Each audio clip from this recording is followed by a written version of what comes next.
Athletics 3D, ça a commencé, moi j'étais ancien biathlète de haut niveau. J'ai fait une année complète en tant que membre des équipes de France de biathlon. Et ensuite j'ai eu ce désir de concevoir des produits innovants et aller gagner avec. Pour ma part, le sport, ça m'a énormément construit dans la rigueur, l'organisation, le travail avec les autres, cette volonté de construire ces étapes pas à pas.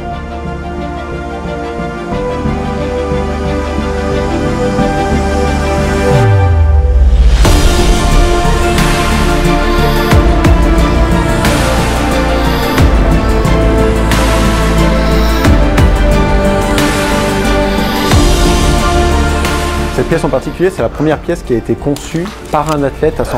Et nous, dans notre façon de faire et d'être, on a envie aussi de se confronter à ces personnes, des individus qui ont des exigences fortes. Et on s'est tourné vers l'athlète le plus titré de l'histoire des Jeux Olympiques d'hiver, toutes disciplines confondues, qui est le Norvégien Ola Einar Bjørndalen.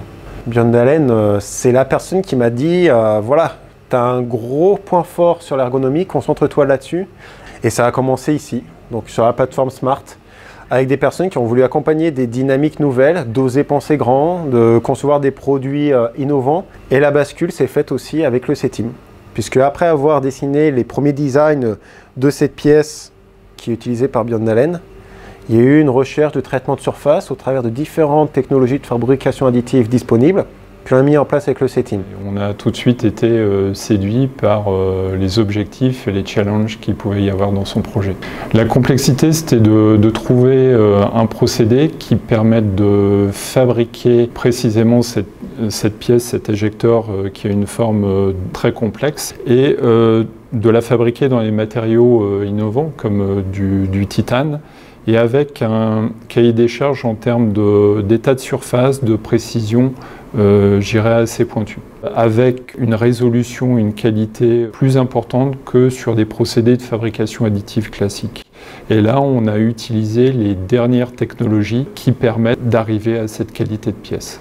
Ça n'aurait jamais pu être fait si Benoît n'avait pas pris une direction qui s'apparente au sport de haut niveau. C'est quelqu'un qui a été vraiment proactif dans le projet. Et ça ne se serait pas fait aussi si Pierre-Marie, en tant que très bon coach, parce que j'en ai connu des coachs dans le domaine sportif, et c'est un plaisir de travailler avec lui parce que je retrouve des volontés de bien faire, de construire de la confiance et construire une écoute active forte qui me permet, moi, en tant qu'athlète de cet élan industriel, de vouloir construire jour après jour des moyens de progression et aller de l'avant. Je suis là pour l'aider à réfléchir, pour lui apporter des clés d'analyse, des clés de décision. Il va prendre ses décisions seul et derrière on ira l'accompagner sur des endroits comme aujourd'hui pour lui permettre de rencontrer la ministre des Sports tel que ça a été fait là. Ça peut être l'accompagner à Oslo comme ça a été le cas la semaine dernière, et tout simplement parce qu'à Oslo c'était un moment fort de la vie de développement d'Athletics 3D où il fallait démontrer qu'Athletics 3D c'était pas un homme mais c'était un écosystème industriel qui était capable de prendre en charge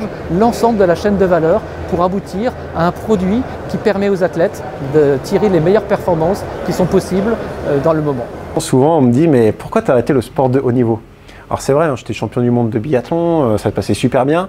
Pour moi, je pense que le haut niveau ne s'arrête pas qu'au sport, mais il peut être aussi pratiqué toute une vie, et dans l'industrie également. Le haut niveau, ce n'est pas qu'un résultat, c'est avant tout une discipline. C'est en ce sens que l'Athletics 3D s'entoure de partenaires forts qui sont des champions de leur discipline.